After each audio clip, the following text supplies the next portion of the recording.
Iran ಹಾಗೂ America ಯುದ್ಧದ ನಡುವೆ ಇಂಧನದ ದರ ಏನಿದೆ ಭಾರೀ ಪ್ರಮಾಣದಲ್ಲಿ ಏರಿಕೆ ಕಾಣ್ತಾ ಇದೆ. ಯುದ್ಧದ ಬೆನ್ನಲ್ಲೇ ಇಂಧನಕ್ಕೆ ಶುರುವಾಗಿದೆ ಹಾಹಾಕಾರ. ಇರಾನ್ ಮತ್ತು ಅಮೆರಿಕ, ಇಸ್ರೇಲ್ ಈ ಜಂಟಿ ದಾಳಿಗಳಲ್ಲಿ ಮಧ್ಯಪ್ರಾಚ್ಯದಲ್ಲಿ ಮಹಾಯುದ್ಧನೇ ನಡೀತಾ ಇರೋದು.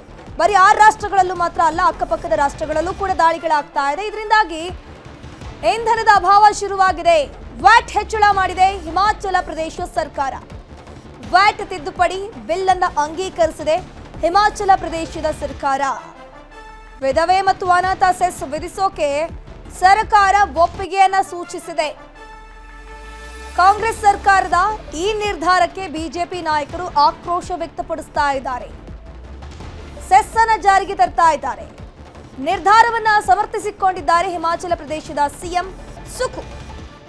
ಇನ್ನು ಮುಂದೆ ಪ್ರತಿ ಲೀಟರ್ಗೆ 5 ರೂಪಾಯಿ ಹೆಚ್ಚುವರಿ ಸೆಸ್ ಅನ್ನ ವಿಧಿಸಲಾಗುತ್ತೆ. ದರ ಏರಿಕೆ ಆಗಿದೆ. ಸರ್ಕಾರದ ನಿರ್ಧಾರವನ್ನ ವಿರೋಧಿಸಿ ಸದನವನ್ನ ಬಹಿಷ್ಕರಿಸಿದೆ ಬಿಜೆಪಿಯವರು. ಇದು ಜನ ವಿರೋಧಿ ಸರ್ಕಾರ, ಹಣದುಬ್ಬರಕ್ಕೆ ಕಾರಣ ಮಾಡ್ತಾ ಇದೆ, ಇದು ಕಾರಣ ಆಗ್ತಿದೆ ಅಂತ ಹೇಳಿಕೊಂಡು ಟೀಕೆಯನ್ನು ವ್ಯಕ್ತಪಡಿಸಲಾಗ್ತಾ ಇದೆ. ಪ್ರತಿ ಲೀಟರ್ಗೆ 5 ರೂಪಾಯಿ ಏರಿಸಿಕೊಂಡಿದ್ದಾರೆ. ನಿರ್ಧಾರವನ್ನು ಸಮರ್ಥಿಸಿಕೊಂಡಿದ್ದಾರೆ ಸಿಎಂ ಸುಕು. ಕಾಂಗ್ರೆಸ್ ಸರ್ಕಾರದ ಈ ನಿರ್ಧಾರಕ್ಕೆ ಬಿಜೆಪಿ ನಾಯಕರು ಕೆಂಡ ಕಾರ್ತಾ ಇದ್ದಾರೆ. ಇಂಧನ ದರದಲ್ಲಿ ಒಂದೊಂದೇ ರಾಜ್ಯದಲ್ಲಿ ದರ ಏರಿಕೆಗಳ ಒಂದು ಹಂತ ಶುರುವಾಗ್ತಾ ಇದೆ. ಒಂದೊಂದೇ ರಾಜ್ಯಗಳಲ್ಲಿ ಆಗ್ತಾ ಇರೋದು. ಹಿಮಾಚಲ ಪ್ರದೇಶದಲ್ಲಿ ವ್ಯಾಟ್ ಹೆಚ್ಚಳ ಮಾಡಿದ್ದಾರೆ. ಇನ್ನು ನಮ್ಮಲ್ಲೂ ಕೂಡ ಪವರ್ ಪೆಟ್ರೋಲ್ಗೆ 2 ರೂಪಾಯಿ ಏರಿಕೆ ಆಗಿದೆ. ಸೊ ಈಗ ಸಾಮಾನ್ಯ ಪೆಟ್ರೋಲ್ ಕೂಡ ಏರಿಕೆ ಆಗುವಂಥ ಚಾನ್ಸಸ್ ಜಾಸ್ತಿಯಾಗಿ ಕಂಡು ಬರ್ತಾ ಇದೆ. ಇಂಧನಕ್ಕೆ ಈಗಾಗಲೇ ಹಾಹಾಕಾರ ಶುರುವಾಗಿದೆ. ತುಂಬ ಜನರು ಈಗಾಗಲೇ ಪೆಟ್ರೋಲ್ ದರ ಏರಿಕೆ ಆಗುತ್ತೆ, ಪೆಟ್ರೋಲ್ ಅಭಾವ ಉಂಟಾಗತ್ತೆ ಅಂತ ಹೇಳಿಕೊಂಡು ಇಂಧನ ಸಂಸ್ಥೆಗಳು ದರವನ್ನು ದುಬಾರಿ ಮಾಡ್ತಾ ಇದೆ.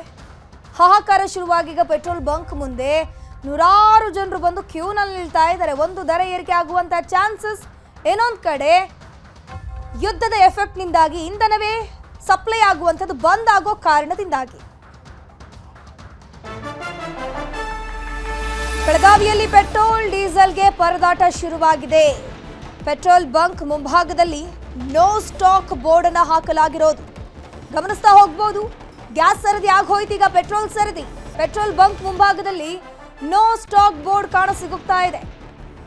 ಅಜಂ ನಗರದಲ್ಲಿ ಭಾರತ್ ಪೆಟ್ರೋಲ್ ಬಂಕ್ ಬಂದ್ ಆಗಿದೆ. ಪೆಟ್ರೋಲ್ ಡೀಸೆಲ್ ಇಲ್ಲದೆ ಬಂಕ್ ಬಂದ್ ಆಗಿರೋದು.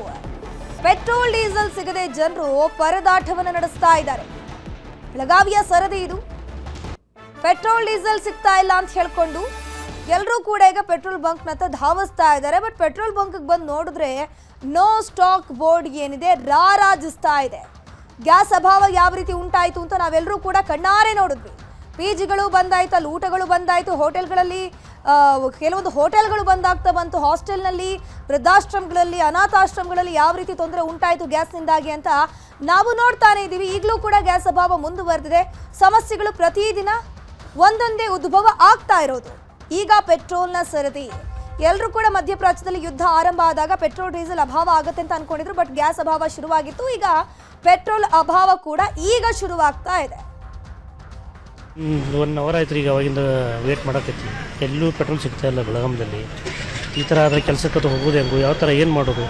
ಇನ್ನೇನು ಮನೆಯಲ್ಲೇ ಕುಂಡುವಂಥ ಪರಿಸ್ಥಿತಿ ಬರ್ಬೋದು ಆಂಬಲ್ ಅನಿಸುತ್ತೆ. ಯಾಕೋ ಈ ಥರ ರಶ್ಯಾಗೋ ಎಲ್ಲ ನಿನ್ನೆ ಮಣ್ಣಿಂದ ಸ್ವಲ್ಪ ಎಲ್ಲ ಆ ಕಡೆ ಈ ಕಡೆ ಪೆಟ್ರೋಲ್ ಪಂಪ್ದಲ್ಲಿ ಸಿಗ್ತಾಯಿತ್ತು.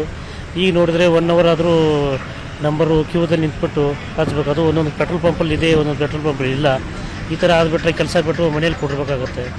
ಯಾವುದು ಈ ವಾರ ನಿರ್ದಿಂದ ಸಮಸ್ಯೆಗಳು ಭಾಳ ಅಂದರೆ ತುಂಬ ಸಮಸ್ಯೆ ಆಗ್ಬೋದು ಅಂತ ಅನಿಸ್ತದೆ.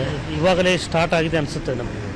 ಸರ್ಕಾರ ಏನು ಇದನ್ನೆಲ್ಲ ಆದಷ್ಟು ಮಟ್ಟಿಗೆ ಜಲ್ದಿ ಇದನ್ನು ಕ್ಲಿಯರ್ ಮಾಡ್ಬೇಕಂತ ಒಂದು ವಿಚಾರ ಇರುತ್ತೆ. ಪೆಟ್ರೋಲ್ ಲೈಕ್ ನೈಟ್ ಇಂತ್ರನೇ ಎಲ್ಲರೂ ಕ್ಯೂ ಹಚ್ಚಿ ಪೆಟ್ರೋಲ್ ತೊಗೊಂಡು ಹೋಗತ್ತಾರ. ಎಲ್ಲಿ ಪೆಟ್ರೋಲ್ ಸಿಗತ್ತಿಲ್ಲ. ಯಾವ ಪೆಟ್ರೋಲ್ ಬಂಕ್ ಹೋದ್ರು ಫುಲ್ ಕ್ಯೂ ಇರ್ತೈತೆ ಎಲ್ಲ ಕಡೆ. ಈಗ ನಮ್ಮ ಬೆಳಿಗ್ಗೆ ಹಿಂಗೆ ಆಫೀಸಿಗೆ ಹೋಗೋರಿಗೆಲ್ಲ ಭಾಳ ಪ್ರಾಬ್ಲಮ್ ಆಗತೈತಿ. ಎಲ್ಲಿ ಪೆಟ್ರೋಲು ಸಿಗತ್ತೆ ಇಲ್ಲ, ಲೈಕ್ ಫುಲ್ ಕ್ಯೂ. ನೈಟ್ ಎಲ್ಲ ಹಚ್ಚಿನೂ ವಾಪಸ್ ಹೋಗ್ಬೇಕಾದ್ರೂ ಫುಲ್ ಕ್ಯೂ ಇರ್ತೈತಿ. ಬೆಳಿಗ್ಗೆ ಬರ್ಬೇಕಾದ್ರೂ ಕ್ಯೂ ಇರ್ತೈತಿ. ಮತ್ತು ಕೆಲವೊಂದು ಕಡೆ ಪೆಟ್ರೋಲೇ ಇಲ್ಲ ಅನ್ನಕತ್ತಾರ. ಹಿಂಗಾಗಿ ನಮಗೆ ಆಫೀಸಿಗೆ ಹೋಗೋರಿಗೆ ಭಾಳ ಪ್ರಾಬ್ಲಮ್ ಆಗತ್ತೆ. ಒಂದೊಂದು ಕಡೆ ಅಷ್ಟೇ ಅದು ಪವರ್ ಪೆಟ್ರೋಲ್ ಹಾಕ್ತಾರೆ, ಅದು ಕಮ್ಮಿ ಐತಿ. ಬಟ್ ಎಲ್ಲಿನೂ ಪೆಟ್ರೋಲ್ ಸಿಗತ್ತೇ ಇಲ್ಲ. ಎಲ್ಲ ಪೆಟ್ರೋಲ್ ಬಂಕ್ದಾಗೂ ಹಿಂಗೆ ಹೇಳತ್ತೆ. ಇದು ಗೌರ್ಮೆಂಟ್ದವ್ರು ಇದ್ರ ಮ್ಯಾಗ ಏನಾರ ಒಂದು ಕ್ರಮ ತಗೋಬೇಕು ಜಲ್ದಿ. ಲೈಕ್ ಎಲ್ರಿಗೂ ಪ್ರಾಬ್ಲಮ್ ಆಗತೈತಿ. ಒಂದೇನಾರ ಕ್ರಮ ತಗೊಂಡ್ರೆ ಎಲ್ರಿಗೂ ಅನುಕೂಲ ಆಗ್ತೈತಿ. ತುಂಬ ಸಮಸ್ಯೆ ಆಗ್ತಾ ಇದೆ ಸರ್. ಪೆಟ್ರೋಲ್ ಸಿಗ್ತಾ ಇಲ್ಲ, ಏನಿಲ್ಲ ಸರ್. ಅದ್ರ ಮೇಲೆ ನಮ್ಮ ಜೀವನ ಸರ್. ಇದಿಲ್ಲ ಅಂದ್ರೆ ನಮ್ಮದು ಮತ್ತು ಮನೇಲಿ ಖಾಲಿ ಕುನ್ಬೇಕಾಗುತ್ತೆ ಸರ್. ಅದರಿಂದ ಬೇರೆ ನಾವು ಏನು ಕೆಲಸ ಮಾಡಲ್ಲ. 3 ವರ್ಷ ಅದನ್ನೇ ಮಾಡ್ತಾ ಇದೀವಿ. ಎಲ್ಲ ಪೆಟ್ರೋಲು ತಿರುಗಾಡಿ ಬಂದಿದೆ ಸರ್, ಎಲ್ಲೂ ಸಿಗ್ತಾ ಇಲ್ಲ ಪೆಟ್ರೋಲು. ಆಲ್ಮೋಸ್ಟ್ ಪೆಟ್ರೋಲ್ ಬೆಳಗಾವಿ ಎಲ್ಲಿ ಸಿಗ್ತಾ ಇಲ್ಲ ಸರ್. ಡೆಲಿವರಿ ಮಾಡಬೇಕಿದೆ ಸರ್, ಅದೇ ಸಮಸ್ಯೆ ಆಗಿದೆ. ಈಗ ಬಂದಿದೆ ಪೆಟ್ರೋಲ್ ಸಿಗುತ್ತಂತ, ಬಟ್ ಇವರು ಹೇಳಿದ್ರು ಇಲ್ಲ ಪೆಟ್ರೋಲ್ ಇಲ್ಲ, ಖಾಲಿ ಆಗಿದೆ ಅಂತ ಹೇಳ್ತಾ ಇದ್ದಾರೆ. ಭಾಳ ತೊಂದರೆ ಆಗ್ತಾ ಇದೆ ಸರ್, ಭಾಳ ಅಂದರೆ ಭಾಳ ತೊಂದರೆ ಆಗ್ತಾ ಇದೆ. ಪೆಟ್ರೋಲ್ ಮುಗಿದ ಅಂದರೆ ಬಾಟಲ್ ತೊಗೊಂಡು ನಾನು ಪೆಟ್ರೋಲ್ ಪಂಪ್ ಬಂದಿದ್ದೇನೆ. ಈಗ ನಾನು 3, 4, 5 ಪೆಟ್ರೋಲ್ ಪಂಪ್ ಸಿತ್ತಾಗಿ ಬಂದೇನೆ. ಯಾವುದು ಪೆಟ್ರೋಲ್ ಪಂಪಲ್ಲಿ ಪೆಟ್ರೋಲ್ ಕೊಡ್ತಾ ಇಲ್ಲ, ಎಲ್ಲ ಮುಗಿದಿದೆ ಅಂತ ಹೇಳ್ತಾ ಇದ್ದಾರೆ. ಆಮೇಲೆ ಎಲ್ಲ ಪೆಟ್ರೋಲ್ ಪಂಪ್ ಪೂರ್ತಿ ಬಂದಾಗಿದೆ. ಈಗ ನಾನು ಎಲ್ಲ ಕೆಲಸ ಹೋಗ್ಬೇಕಂದ್ರೆ ಗಾಡಿಯಲ್ಲಿ ಪೆಟ್ರೋಲ್ ಇಲ್ಲ. ಪೆಟ್ರೋಲ್ ಬೇಕಾಗಂದ್ರೆ ಸುತ್ತಾಗಿ ಪೂರ್ತಿ ಬೆಳಗಾವಿಯಲ್ಲಿ ಸುತ್ತಾಗಿದ್ರೆ ಯಾವ ಪಂಪಲ್ಲಿ ಪೆಟ್ರೋಲ್ ಕೊಡ್ತಾ ಇಲ್ಲ. ಭಾಳ ತೊಂದರೆ ಆಗಿಬಿಟ್ಟಿದೆ ಸರ್ ಪೆಟ್ರೋಲ್ಗಳಿಗೆ. ಗೌರ್ಮೆಂಟಿಂದ ಅದನ್ನು ಸ್ವಲ್ಪ ಪೆಟ್ರೋಲ್ ಚಾಲು ಮಾಡಬೇಕಂತ ನಮ್ದು ಇಷ್ಟ. ಕೆಲಸಕ್ಕೆ ಹೆಂಗೆ ಹೋಗ್ಬೇಕು, ಹೆಂಗೆ ದುಡಿಬೇಕು, ಹೆಂಗೆ ಮಾಡಬೇಕು ಅಂತ.